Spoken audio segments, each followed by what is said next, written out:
돌아온 탕자라는 제목으로 우리에게 잘 알려진 성경 이야기를 대부분의 기독교분들은 잘 알고 계실 것입니다.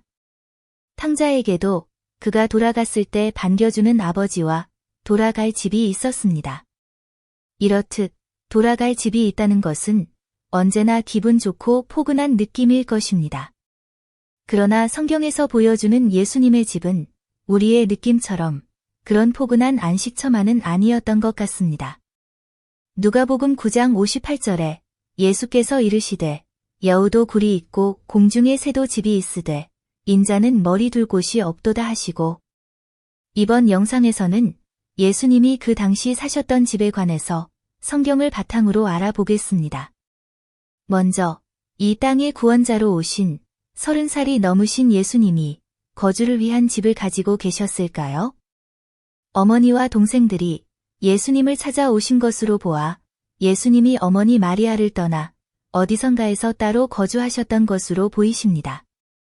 마가복음 3장 31장에서 32장에 그때에 예수의 어머니와 동생들이 와서 밖에 서서 사람을 보내어 예수를 부르니 무리가 예수를 둘러 앉았다가 여짜오되 보소서 당신의 어머니와 동생들과 누이들이 밖에서 찾나이다.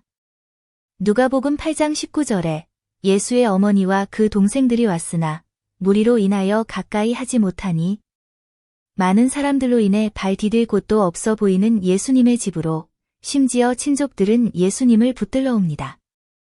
마가복음 3장 20절에서 21절에 집에 들어가시니 무리가 다시 모임으로 식사할 겨를도 없는지라 예수의 친족들이 듣고 그를 붙들러 나오니 이는 그가 미쳤다 하밀러라. 그럼 성경에는 예수님이 사셨던 집이 대충 어느 지역이라는 설명이 있었을까요? 어머니 마리아와 동생들이 찾아온 다음 구절, 즉시 뿌리는 자의 비유에서 그 말씀을 전하신 장소가 예수님의 집 밖임을 우리는 추측해 볼 수 있습니다. 마태복음 13장 1절에서 2절에 그날 예수께서 집에서 나가서 바닷가에 앉으심에 큰 무리가 그에게로 모여들거늘 예수께서 배에 올라가 앉으시고 온 무리는 해변에 서 있더니, 위 성경 구절을 미루어 짐작컨대 예수님의 집은 바닷가 주변임을 알 수 있습니다. 마태복음 9장 1절에 예수께서 배에 오르사 건너가 본동네에 이르시니, 영어로 본동네를 해석하면 히즈온 타운 즉 그가 거주하는 동네라고 되어 있습니다. 그리고 그것을 뒷받침해주듯 성경 말씀은 납달리 지경 해변에 있는 가버나움에 가서 사셨다고 하십니다. 마태복음 4장 12절에서 13절, 예수께서 요한이 잡혔음을 들으시고 갈릴리로 물러가셨다가 나사렛을 떠나 스불론과 납달리 지경 해변에 있는 가버나움에 가서 사시니, 예수님은 스불론과 납달리 지경의 가버나움에서 구약의 예언을 성취하시고 계셨습니다. 이사야 9장 1절에서 2절에 전에 고통받던 자들에게는 흑암이 없으리로다. 옛적에는 여호와께서 스불론 땅과 납달리 땅이 멸시를 당하게 하셨더니 후에는 해변 길과 요단 저쪽 이방의 갈릴리를 영화롭게 하셨느니라.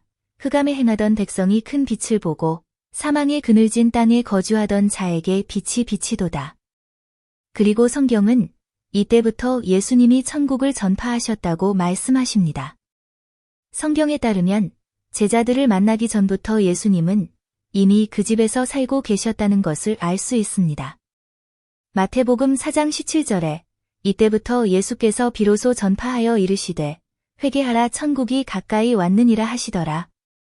그리고 수많은 무리들이 예수님을 따라 다니기 시작하였습니다. 그리고 그들은 예수님이 가버나움에 등장하시면 집에 돌아오셨다고 생각하고 예수님의 집과 집 앞까지 몰려와 있었다고 성경은 보여주십니다. 마가복음 2장 1절에서 2절에 수일 후에 예수께서 다시 가버나움에 들어가시니 집에 계시다는 소문이 들린지라 많은 사람들이 모여서 문 앞까지도 들어설 자리가 없게 되었는데 예수께서 그들에게 도를 말씀하시더니, 위 구절에 나오는 예수님의 집에서 우리들이 잘 알고 있는 네 사람이 한 중풍병자를 메어와서 지붕을 뜯어 구멍을 내고 그 중풍병자를 내리는 이야기가 전개됩니다. 마가복음 2장 4절에 무리들 때문에 예수께 데려갈 수 없으므로 그 계신 곳에 지붕을 뜯어 구멍을 내고 중풍병자가 누운 상을 달아내리니, 위 구절의 이야기를 읽을 때면 병을 고친 사람은 좋겠지만 지붕을 뜯긴 집주인은 어떨까라는 생각이 들곤 했습니다. 그러나 그 집이 예수님의 집이라면 이야기는 달라지겠지요. 그리고 지붕이 그리 쉽게 뜯긴 것으로 보아 예수님 사시던 집이 그다지 튼튼하고 좋지 않았다는 것을 쉽게 알 수 있을 것입니다. 그렇게 사방 곳곳에서 온 사람들 중에는 고운 시선으로 찾아온 사람들만 있었던 것은 아니라고 성경은 보여주십니다. 누가복음 5장 17절에 하루는 가르치실 때에 갈릴리의 각 마을과 유대와 예루살렘에서 온 바리새인과 율법교사들이 앉았는데 병을 고치는 주의 능력이 예수와 함께 하더라. 누가복음 5장 21절에 서기관과 바리새인들이 생각하여 이르되 이 신성모독하는 자가 누구냐? 오직 하나님 외에 누가 능히 죄를 사하겠느냐? 온 사방에서 예수님의 집까지 찾아와 시비거리를 찾는 바리새인과 율법교사들을 볼 때 십자가의 고난 외에도 얼마나 힘든 삶을 사셨을까라고 묵상해 보았습니다. 누가복음 9장 58절에 예수께서 이르시되 여우도 굴이 있고 공중에 새도 집이 있으되 인자는 머리 둘 곳이 없도다 하시고 집은 있으셨으나 머리 두시고 잠시 편안하게 쉴 수 없으셨을 예수님을 떠올려 보았습니다. 더욱이 바리새인들뿐 아니라 동영상 예수님은 과연 다윗의 혈통인가에서 잠깐 언급한 두 맹인은 다윗의 자손이여라고 외치는 그들의 소리에 응답이 없으신 예수님의 뒤를 따라 예수님의 집까지 쫓아옵니다.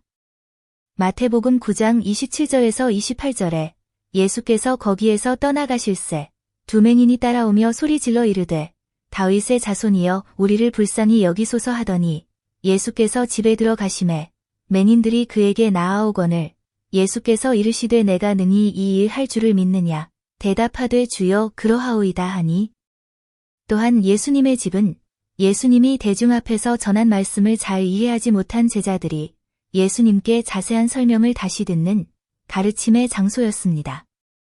마태복음 13장 9절에 이에 예수께서 무리를 떠나사 집에 들어가시니 제자들이 나아와 이르되 밭의 가라지의 비유를 우리에게 설명하여 주소서.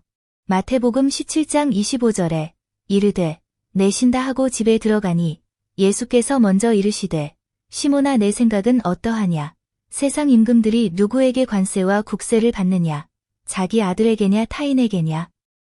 마가복음 9장 28절 집에 들어가심에 제자들이 조용히 묻자오되 우리는 어찌하여 능히 그 귀신을 쫓아내지 못하였나이까? 마가복음 9장 33절에 가버나움에 이르러 집에 계실새 제자들에게 물으시되 너희가 길에서 서로 토론한 것이 무엇이냐 하시되 마가복음 10장 10절에 집에서 제자들이 다시 이 일을 물으니 성경은 예수님의 집에 대한 표현과는 상반되게 예수님이 다른 사람들의 집에 들어가실 때면 누구의 집이라고 명시하십니다. 예를 들면 베드로의 집, 마태복음 8장 14절, 누가복음 4장 38절, 마태의 집, 마태복음 9장 10절, 시몬의 집, 마태복음 26장 6절, 마가복음 1장 29절, 마가복음 14장 3절, 바리새인의 집, 누가복음 7장 36절, 관리의 집, 마태복음 9장 23절, 대제사장 집, 마태복음 26장 58절, 마가복음 14장 54절, 회당장의 집, 마가복음 5장 35절과 38절입니다. 현대를 살아가는 우리에게는 예수님이 거주하시던 집과 성전은 동일한 의미이겠으나 그 당시에 예수님도 회당과 성전을 찾아 가셨습니다. 그렇다면 예수님은 과연 그곳에서 무엇을 하셨을까요? 첫 번째로 하나님의 말씀을 가르치셨다고 하십니다. 누가복음 4장 15절에 친히 그 여러 회당에서 가르치심에 뭇사람에게 칭송을 받으시더라. 누가복음 4장 20절에 책을 덮어 그 맡은 자에게 주시고 앉으시니 회당에 있는 자들이 다 주목하여 보더라. 마가복음 12장 35절에 예수께서 성전에서 가르치실새 대답하여 이르시되 어찌하여 서기관들이 그리스도를 다윗의 자손이라 하느냐. 누가복음 2장 46절에 사흘 후에 성전에서 만난즉 그가 선생들 중에 앉으사 그들에게 듣기도 하시며 묻기도 하시니. 누가복음 20장 1절에 하루는 예수께서 성전에서 백성을 가르치시며 복음을 전하실새 마태복음 26장 55절에도 예수님께서 성전에 앉으셔서 날마다 가르치셨다고 하십니다. 또한 예수님은 하나님의 성전을 기도를 위한 곳이라고 말씀하십니다. 마태복음 21장 13절에 그들에게 이르시되 기록된 바 내 집은 기도하는 집이라 일컬음을 받으리라 하였거늘 너희는 강도의 소굴을 만드는도다 하시니라. 그 당시 예수님이 하늘로 올려지시고 난 후 예수님을 믿던 사람들은 성전에서 무엇을 하였을까요? 누가복음 24장 53절에 늘 성전에서 하나님을 찬송하니라. 이번 동영상을 통해 현대를 살아가는 우리에게 교회는 하나님의 말씀을 가르치고 배우며 성령님과 교통하며 기도함으로 험난한 세상을 이겨내며 우리의 창조주 하나님께 늘 찬양하는 곳이라는 깨달음을 얻는 소중한 시간이었습니다. 많은 현대의 교회들이 예수님께서 가르쳐 주신 십계명의 요약을 실천하는 그리스도의 몸된 교회가 되시길 간절히 소망해봅니다. 마가복음 12장 28절에서 34절에 서기관 중 한 사람이 그들이 변론하는 것을 듣고 예수께서 잘 대답하신 줄을 알고 나와 묻되 모든 계명 중에 첫째가 무엇이니이까? 예수께서 대답하시되 첫째는 이것이니 이스라엘아 들으라. 주 곧 우리 하나님은 유일한 주시라. 내 마음을 다하고 목숨을 다하고 뜻을 다하고 힘을 다하여 주 너희 하나님을 사랑하라 하신 것이요. 둘째는 이것이니 내 이웃을 내 자신과 같이 사랑하라 하신 것이라. 이보다 더 큰 계명이 없느니라. 서기관이 이르되 선생님이여 옳소이다. 하나님은 한 분이시여 그 외에 다른 이가 없다 하신 말씀이 참이니이다. 또 마음을 다하고 지혜를 다하고 힘을 다하여 하나님을 사랑하는 것과 또 이웃을 자기 자신과 같이 사랑하는 것이 전제로 드리는 모든 번제물과 기타 제물보다 나으니이다.